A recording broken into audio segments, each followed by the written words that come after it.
estamos aqui, né, no encontro para casais, já louvamos, adoramos a Deus, abertura da palavra, e eu estou com um desafio de poder novamente assim estar transmitindo uma mensagem, uma palavra, né? Um mês pouquinho atrás nós estivemos aqui e está havendo, né? Nós estamos numa live, haverá no final um sorteio, tá? E quem colocar lá nas mensagens pelo Face, meu casamento abençoado por Deus, aí na frente coloca o nome do casal, tá? Novamente, meu casamento abençoado por Deus, aí lá na frente coloca o nome do casal que vai estar concorrendo a alguns prêmios, né? Temos alguns prêmios aqui, então no finalzinho. Então, meu casamento abençoado por Deus. Coloca o nome do casal, não esquece, tá? Para a gente poder identificar vocês. Amém, em nome de Jesus. Nós estamos aqui e ainda em quarentena, né? E eu vou ministrar hoje um tema bem assim, diferente. Casados, porém separados. Casados, porém separados. Vamos entender um pouco o que vem a ser essa ministração e essa palavra. A princípio, eu quero dizer que o casamento, todos nós, né? Tudo que eu vou falar aqui é um desafio para todos nós que estamos aqui, para começar da minha vida, do meu casamento. O casamento é o maior desafio de amor ao próximo, né? O maior desafio de viver o Evangelho, de viver esse amor que é um sacrifício, que é uma decisão, que é você abrir mão pelo outro. Mas nós sabemos que nós não vamos suprir as carências um do outro e nem vamos proporcionar a felicidade genuína e intensa um para o outro. A felicidade genuína está em Deus. E o casal quebrantado, buscando a Deus, unidos, alcançará essa felicidade que tanto nós buscamos. E lá em Efésios 5, versículo 31 a 33, fala o seguinte, nós iremos trabalhar esse texto. Eis porque deixará o homem a seu pai e a sua mãe, e se unirá à sua mulher, e se tornarão os dois uma só carne. Grande é este mistério, mas eu me refiro a Cristo e à igreja. Não obstante, vós, cada um por si também ame a própria esposa como a si mesmo, e a esposa respeite ao seu marido. Novamente, versículo 31. Eis porque deixará o homem a seu pai e a sua mãe, e se unirá à sua mulher, e se tornarão os dois uma só carne. Esse versículo, eu vou destacar que a gente vai falar a mensagem em cima dessas três palavras, dessas três menções a esse versículo, que é o deixar casa, deixar pai e mãe, e fala do homem deixará. Então tem uma responsabilidade muito grande o matrimônio na figura da pessoa do homem também, e da mulher, como foi falado aqui, que representa a igreja. Então esse deixar é uma ruptura física, emocional e espiritual, não é apenas uma ruptura geográfica, né? Por isso que tem aquele ditado que quem casa quer casa, porque vai construir uma nova história. Unir, né? É um elo de intimidade.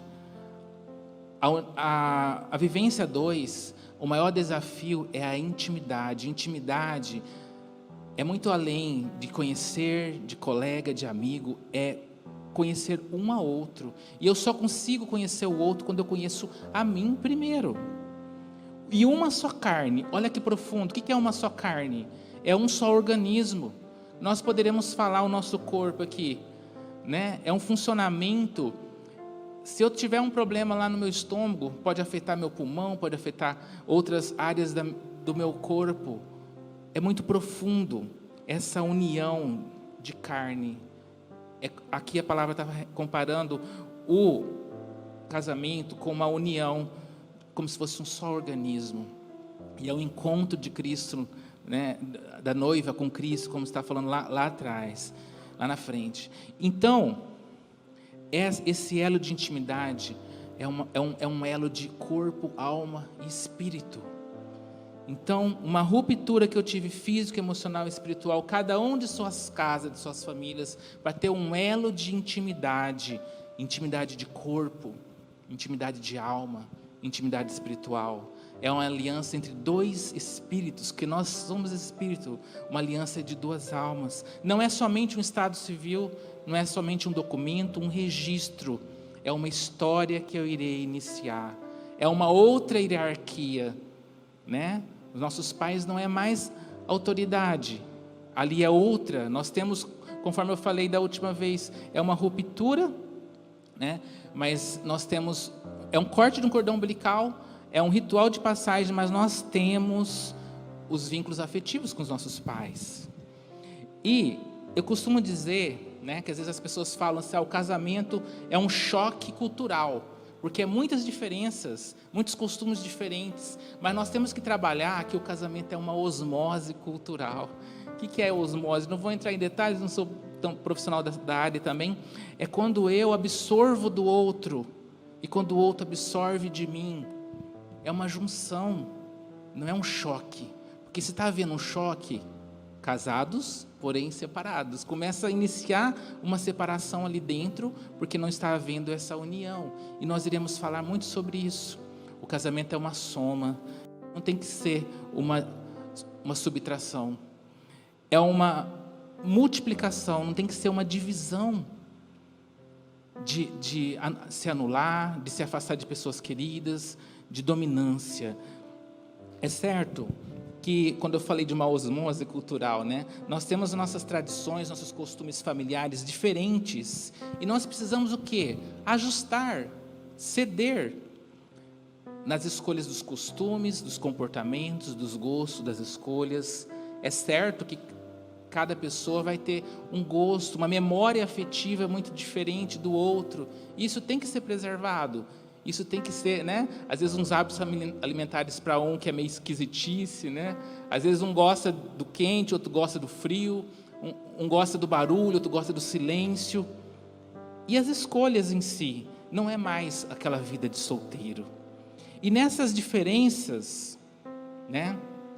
Há um mês atrás você pode ler, assistir lá, Quem Manda na Sua Casa, nós falamos, é praticamente uma continuidade. Depois vocês entram lá no YouTube, né, que se vocês estão assistindo Fonte Vida, está no meu canal também, Elias Lopes Vieira, tem uma ministração que fala Quem Manda na Sua Casa. E nessas diferenças, o que nós falamos há um mês atrás?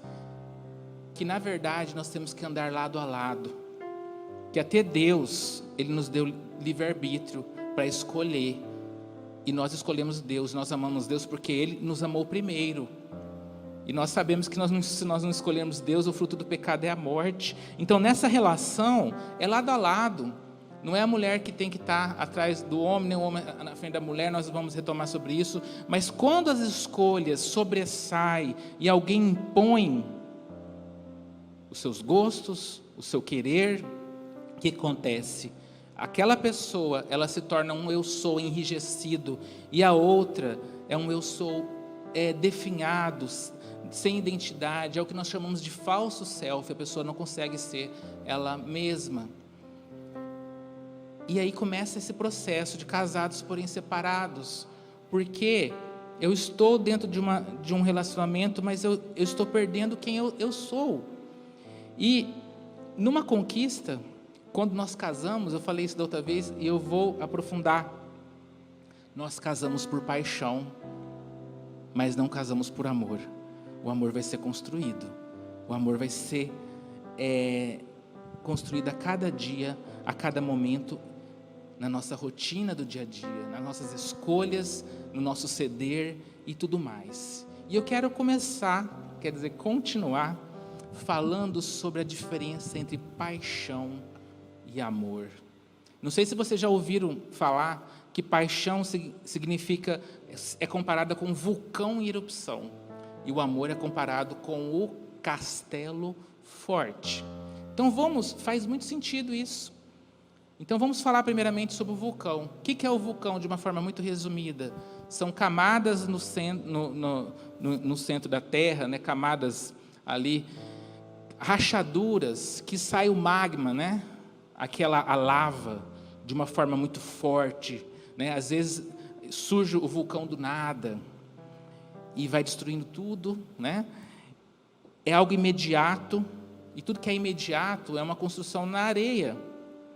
É uma ruptura, é uma ferida, e a gente vai comparar essas rachaduras, né, com a alma, com as nossas emoções. Então a paixão, ela traz uma insegurança, medo, uma agressividade, desejos incontrolados, é instável, é devastador, é sem limite, é igual o vulcão, vai invadindo tudo, é uma explosão. Então a paixão, ela é comparada com, é só prazer, é só desejo, e a paixão não aprecia muito a realidade, o que é real. E o nosso funcionamento emocional, psíquico, baseado somente na paixão, é como se fosse um funcionamento infantil. Agora, e o amor? O amor é comparado com o quê? Com castelo forte. Olha só a diferença. Não existe o castelo. O castelo vai ser construído e o castelo sempre é construído na rocha. Imagina como que não deve ser quebrar ali a rocha, e juntos, hein, gente? Juntos, quebrando a rocha para construir o alicerce desse castelo. E o castelo sempre é construído num lugar seguro. Então, o castelo, ele é imediato, não é imediato igual o outro. Ou seja, o que é imediato? É cada dia, é cada momento. E é na rocha, não é na areia. Lembrando que amor é sacrifício, é decisão. Então, o castelo forte que nós estamos falando do amor é o quê? Alicerce, cura, é algo controlado, ajustado, tem afeto, tem amor ali, não tem agressividade, é algo preservado. Quando eu falei aqui que o vulcão, ele é exposição, né? Obrigado. É que na paixão há algo muito sério que acontece quando é movido só pela paixão. Há uma exposição. Todos os problemas do casal começam a expor para o mundo lá fora, para as pessoas. Quando tem um problema, já o amor não é. O amor é preservado. O amor tem os limites, é proteção, segurança, construção, fertilidade. E o amor tem prazer também. Às vezes a gente pensa que só a paixão que é prazer, que é desejo. O amor tem prazer, tem realidade, tem ideal, tem moral, que é toda a construção de maturidade, de um funcionamento emocional, de um funcionamento psíquico. Então, o amor tem maturidade. E a paixão é infantil. Depois eu quero desafiar você a procurar na Bíblia. Todas as palavras que referem a paixões são coisas instáveis. Deus nos deixou as vis paixões. Agora, amor tem um significado na palavra de Deus muito profundo e precioso. Ah, foi amor à primeira vista? Não, foi paixão à primeira vista. Depois eu vou explicar por quê. Ah, o amor é cego? Não, a paixão é cega. O amor tem olhos de águia. Ah, matou por amor? Não, matou por paixão. Crime passional, crime motivado por paixões. E eu afirmo que Deus é amor e o diabo é paixão. Paixão, o que significa paixão? É quando um dos significados, a paixão, ela lança sobre o outro, né, a responsabilidade de me fazer feliz, né? Quando a gente entra no relacionamento, isso é comum, todos nós passamos por isso, a gente querer que o outro nos faça feliz. A paixão lança sobre o outro a responsabilidade de me fazer feliz, e isso tem até um cunho meio de idolatria. A paixão é egoísta, ela é competitiva, ela é legalista, sabe? A pessoa que só move por paixão, eu faço isso se você fizer. Eu amo o tanto que o outro vai me amar. Tem pessoas que falam, eu só vou entrar num relacionamento quando o outro ama mais a mim do que a ele, para eu ter o controle. Isso tudo é paixão. Legalista é uma relação de troca. A pessoa que é motivada só por paixão, ela não se conhece. ela não é íntima a si mesmo. É o que nós chamamos do sujeito cúmplice. O que é o cúmplice? É tudo isso. Cumplicidade é uma relação de cumplicidade. E quando dá uma coisa errada, quem é o teu cúmplice? Um começa a acusar o outro, um começa a atacar o outro, porque é uma imagine duas pessoas cobrando a felicidade do outro. Agora o amor, olha a diferença. O amor é sacrifício, é decisão. O amor não cobra a felicidade. Eu tenho a responsabilidade de fazer o outro feliz. Eu tenho a responsabilidade de proporcionar felicidade para o meu marido, para a minha esposa, para os meus filhos. É um sacrifício, é entrega. É 1 Coríntios 13 que fala do amor. E a pessoa que é motivada por amor, ela conhece a si mesmo. Ela é íntimo a si. O sujeito cúmplice e o sujeito íntimo. É uma pessoa que conhece a si mesmo, ela sabe das suas carências, dos seus desejos, e ela sabe que cada um, nós somos responsáveis pela nossa própria história, não é o outro. E nós temos que levar nossas histórias aos pés de Cristo e não cobrar do outro a responsabilidade pela nossa história. Amarás a Deus acima de todas as coisas e ao teu próximo como a ti mesmo.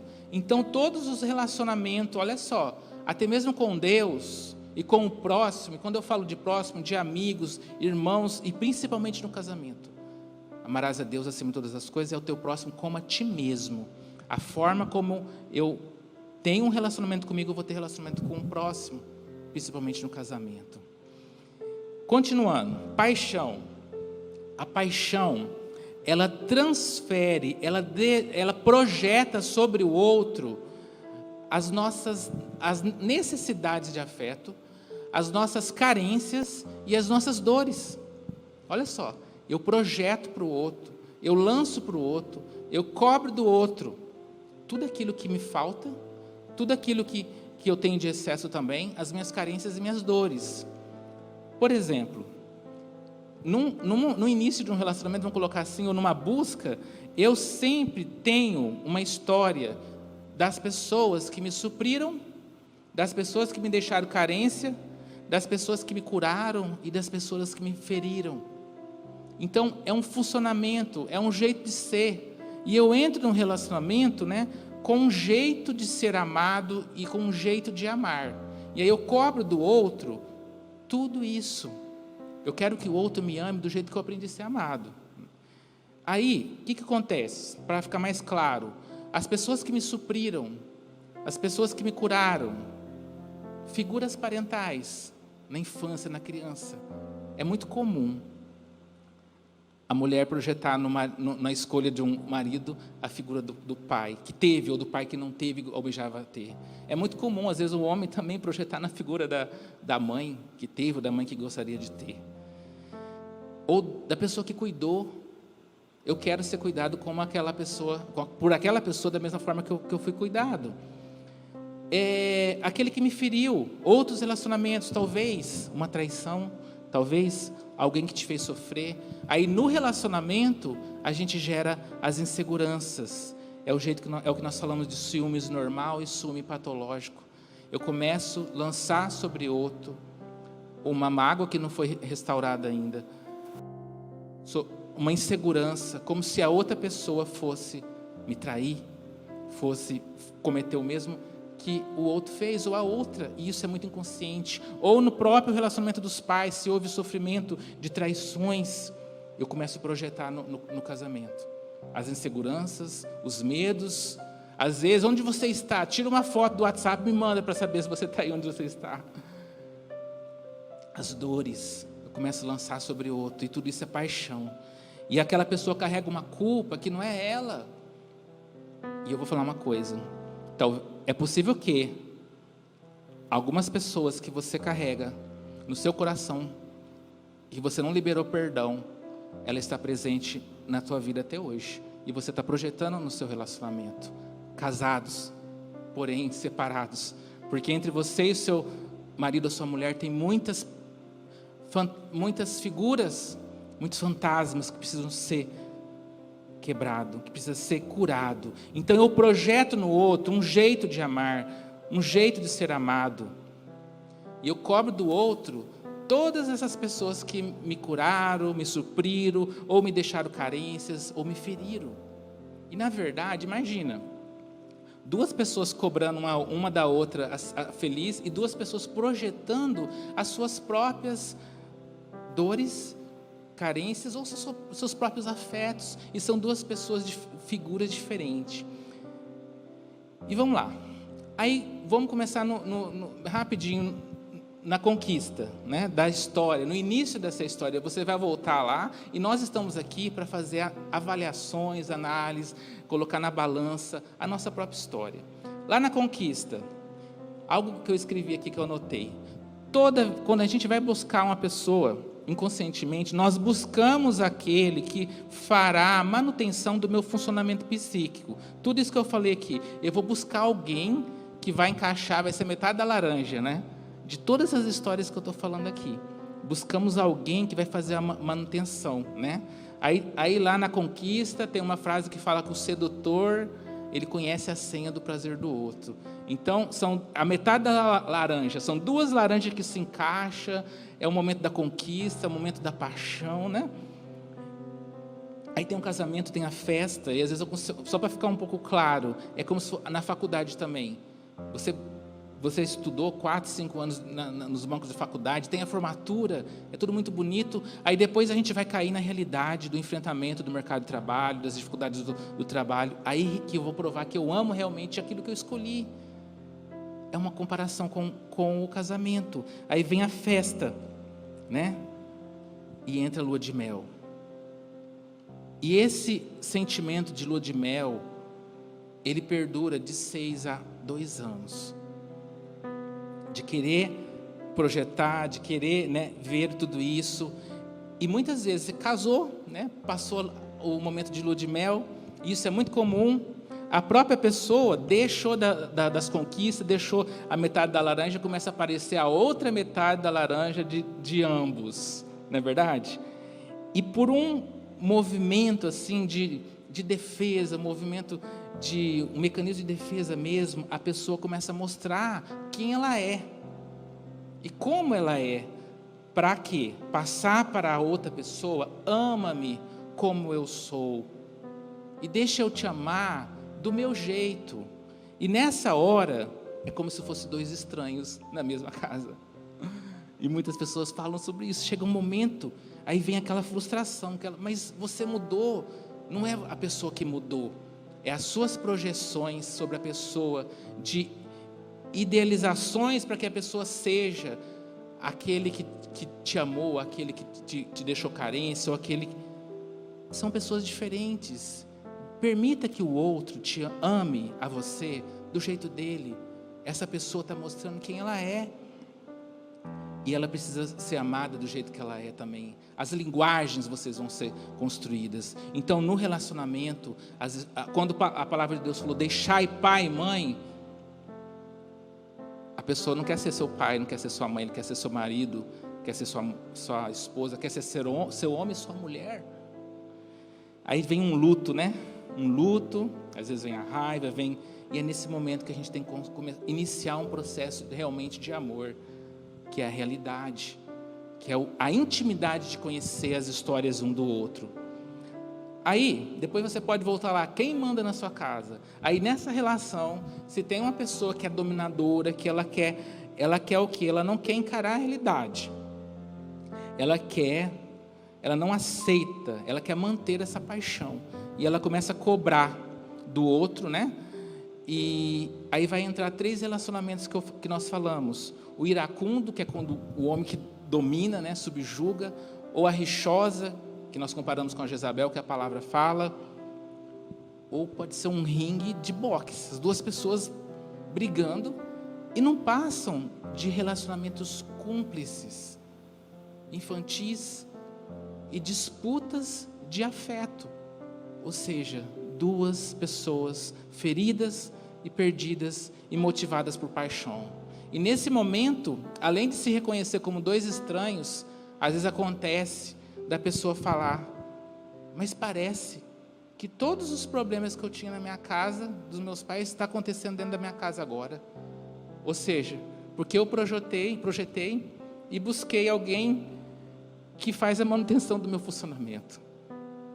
E é nesse momento que eu tenho que deixar de ser o iracundo, de ser rixosa ou disputar, de deixar de ser o cúmplice, deixar de ser uma pessoa que não conhece a si mesmo e buscar a me conhecer, buscar ter intimidade e abrir mão de querer cobrar do outro, do marido, da esposa, que ele venha me fazer feliz. Mas eu tenho que assumir a responsabilidade. Aí é diferente, olha só, dois que ficam cobrando um ser feliz para o outro, e quando eu falo, eu quero fazer você feliz.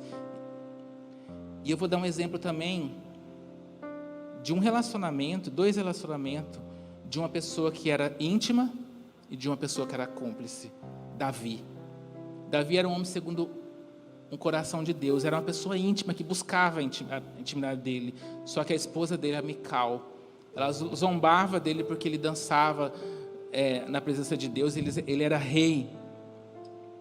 A esposa de Jó também, né? Jó estava lá e ela amaldiçoa teu Deus. Ela não estava tendo intimidade espiritual de discernimento do que Jó estava passando.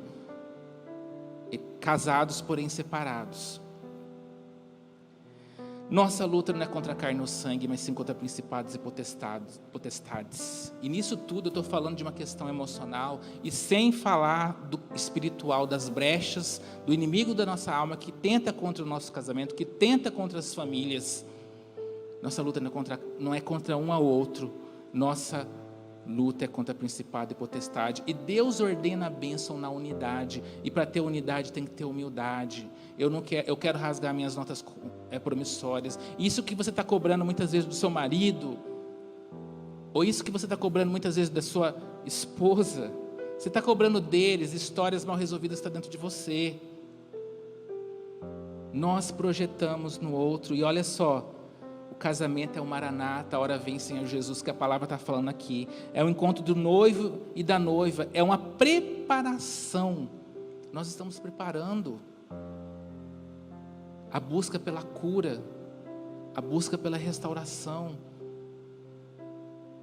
trazendo para o individual. Quem não busca, quando a gente fala de autoconhecimento, se conhecer, não é só uma questão de saúde mental, emocional, não, é algo de princípios espirituais. Amará a Deus acima de todas as coisas e ao teu próximo como a ti mesmo, confessar o pecado um ao outro, orar um pelos outros para serem curados, é vomitar essas histórias malignas que estão dentro da gente, porque a gente acaba projetando lá dentro da nossa casa. Conheça a si mesmo. Eu vou ler algo aqui bem curtinho, que diz o seguinte: quem está ferido fere. Quem não se sente amado tem dificuldades de se colocar no lugar do outro. Quem não tem paciência consigo dificilmente irá tolerar erros. Quem não vive autoconhecimento dificilmente será livre. Última vez, rapidinho. Quem está ferido, fere. Quem não se sente amado tem dificuldade de se colocar no lugar do outro. Quem não tem paciência consigo dificilmente irá tolerar erros. Quem não vive autoconhecimento dificilmente será livre. Você tem ferido? Você está sendo ferido pela sua esposa, pelo seu marido? É porque é uma pessoa ferida. Opte, decida. O amor é decisão. E entrar em outro movimento, não de rebater. A pessoa que tem dificuldade de empatia é porque ela tem dificuldade de se sentir amado. Às vezes não está amando porque não está conseguindo ser amado. A dificuldade da paciência, quem cobra muito do outro é porque se cobra muito, se sente diminuído. E tudo isso, da mesma forma que a gente fala de buscar se conhecer, buscar a cura, restauração, crescimento emocional, né? A gente tem que investir também no nosso relacionamento. E é uma busca contínua. Eu costumo dizer que nós buscamos um profissional para construir nossa casa, mas nós não buscamos profissionais ou conhecimento para construir o nosso lar, o nosso relacionamento. E eu quero até mesmo incentivar você, né, que está me ouvindo, que está nos ouvindo, a investir no seu relacionamento. Não somente em palestras que nos fazem rir. É interessante, né? Mas, por exemplo, eu vou citar 2 nomes aqui Josué Gonçalves, né? Creio que muitos conhecem. Entra na internet, lá hoje em dia a gente nesse mundo virtual tem muitas lives, muitas palestras, muitos cursos. Façam. E tem uma psicóloga de Goiânia, ela se chama Ana Lídia Rangel. Anote aí no seu Instagram, no seu Facebook, Ana Lídia Rangel. Inclusive ela está com até um curso para casais. Tem muitas lives que eu a conheci pelo Instagram. Invista em você. Invista no seu relacionamento. Falamos de toda essa questão aqui, que são reflexões para nós colocarmos diante das nossas vidas. Falamos da diferença da paixão e do amor. Agora olha como que é um relacionamento de duas pessoas íntimas. Curados, quebrantados, óleo da unção, crescimento mútuo, humildade, intimidade. O que é intimidade? É nós falarmos por outro quem nós somos. É nós falarmos as nossas dores, e dói falar sobre a dor, sabendo que o outro não vai me ferir novamente. A intimidade não é só ter dois corpos nus, mas é ter duas almas sem resistência. E construir essa intimidade, transfigurar-se. Jesus se transfigurou diante dos discípulos. Nós temos que transfigurar-nos um com o outro. Vamos lá. Espiritual, como que está a nossa vida? Nós temos tido intimidade espiritual, que nós falamos lá no começo, né? Intimidade espiritual, emocional, orarmos junto. Quando a gente ora junto, a gente passa a ter uma intimidade emocional. Como que está a vida? Porque sabe o que acontece? Às vezes a gente pode agora nas áreas espiritual, nós podemos estar casados, porém separados. Orando separados, né? Ou só um que busca, só um que ora, só um que se quebranta. Às vezes o cônjuge, ou a mulher, ou o homem entra lá, está orando, está quebrantado, olha pela janela e sai. Tem intimidade com Deus, às vezes o outro não tem, e às vezes até se incomoda. Então, intimidade espiritual, oração, né? Chamado, qual que é o seu chamado? Qual que é o meu chamado? Você não precisa ter o mesmo chamado da sua esposa, do seu marido, mas tem que apoiar, tem que estar junto. Emocional, que é o que nós falamos, conversar um com o outro, né? É falar. É a antiga, aquela questão de ter uma DR, né? Que muita gente não gosta. Mas às vezes pode acontecer até mesmo casados, porém separados emocionalmente. Nós não termos uma intimidade emocional. Os cuidados também na questão da saúde, né, de cuidar junto. Às vezes acontece muito, a gente que trabalha com família, com criança, e é muito cultural a mulher ser uma cuidadora, né? E correr atrás, e o marido não sabe nem o diagnóstico do filho. Casados, porém separados nesse aspecto também. E todo mundo tem que participar. E às vezes é cultural também, né? Não estou falando que tem que ser assim, mas às vezes o homem administrar. E até mesmo a questão financeira. Sabe aquela coisa que fala, o dinheiro do meu marido, o dinheiro da minha mulher, não existe o dinheiro de um e do outro, é o dinheiro nosso. As finanças diz muito sobre o nosso emocional. Casados, porém separados, quando a gente separa até mesmo o dinheiro. O dinheiro dele, o dinheiro meu. E tudo isso, gente, traz uma intimidade, uma separação, nós já estamos concluindo, na vida íntima e na vida espiritual. Porque a sexualidade, né, ela começa com um bom dia e termina com uma boa noite. Mesmo que não houve uma relação sexual durante o dia. A sexualidade é tudo isso. É a proximidade, é o conhecer, é o estar junto. E o casal que está junto em todos os sentidos, inclusive até em oração, tem até uma intimidade mais prazerosa. Eu creio que vocês entenderam o que eu quis dizer. E eu quero dizer para isso: casados, porém separados, quando nós passamos a viver a apenas a paixão. Quando nós cobramos do outro a felicidade, que o outro me faça feliz. Chama a equipe de louvor daqui. E na verdade não é isso, é sacrifício. Eu tenho que trazer, eu tenho uma responsabilidade de felicidade. Eu não vou cobrar do outro a responsabilidade da minha história. Você já parou para ouvir a história de infância do seu marido ou da sua esposa? Hoje em dia, na correria do dia a dia, aquele tempo de qualidade, o porquê das dores, o porquê. Às vezes a pessoa vai briga por uma coisa pequena. Na verdade, aquilo ali é um estopim de várias outras coisas, de falta de diálogo, né? E eu queria chamar a atenção aqui aos homens, a nós homens, né? Ainda é cultural, homem não chora, mas Jesus chorou. Não é mais cultural para as mulheres falar de autoconhecimento, né? Falar de terapia de casais, né? Às vezes tem homens que vai com a cara fechada. E infelizmente eu sei que tem muitas mulheres à frente da televisão sozinha agora, e o marido não está assistindo, ou está fazendo outras coisas. E eu quero encorajar os homens casados, porém separados, de assumir o seu sacerdócio, porque a palavra aqui, voltando, está dizendo o seguinte: eis porque deixará o homem a seu pai e a sua mãe, e se unirá à sua mulher, e se tornarão os dois uma só carne. Deus está lançando primeiro, porque Deus ele é muito hierárquico, e Deus vai primeiro na figura do homem. Não é responsabilidade somente da mulher, de tudo isso que nós estamos falando aqui, de autoconhecimento e de intimidade dentro do relacionamento.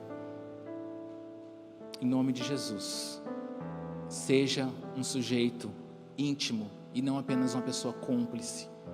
Vamos procurar, buscar e colocar diante de Deus um relacionamento de intimidade e não um relacionamento apenas de cumplicidade. Em nome de Jesus, que você possa e que eu possa, que todos nós possamos buscar esses princípios de Deus. Em nome de Jesus. Queria que você fechasse os seus olhos. Em nome de Jesus. Senhor, eu quero colocar, Pai, as nossas vidas diante do Teu altar, Pai. Em nome de Jesus, Pai, nós somos pó. Nós viemos do pó, Pai. Mas nós queremos que o Senhor nos corrija, Pai. Queremos que o Senhor nos ame. E que tenha discernimento nos nossos corações, Senhor.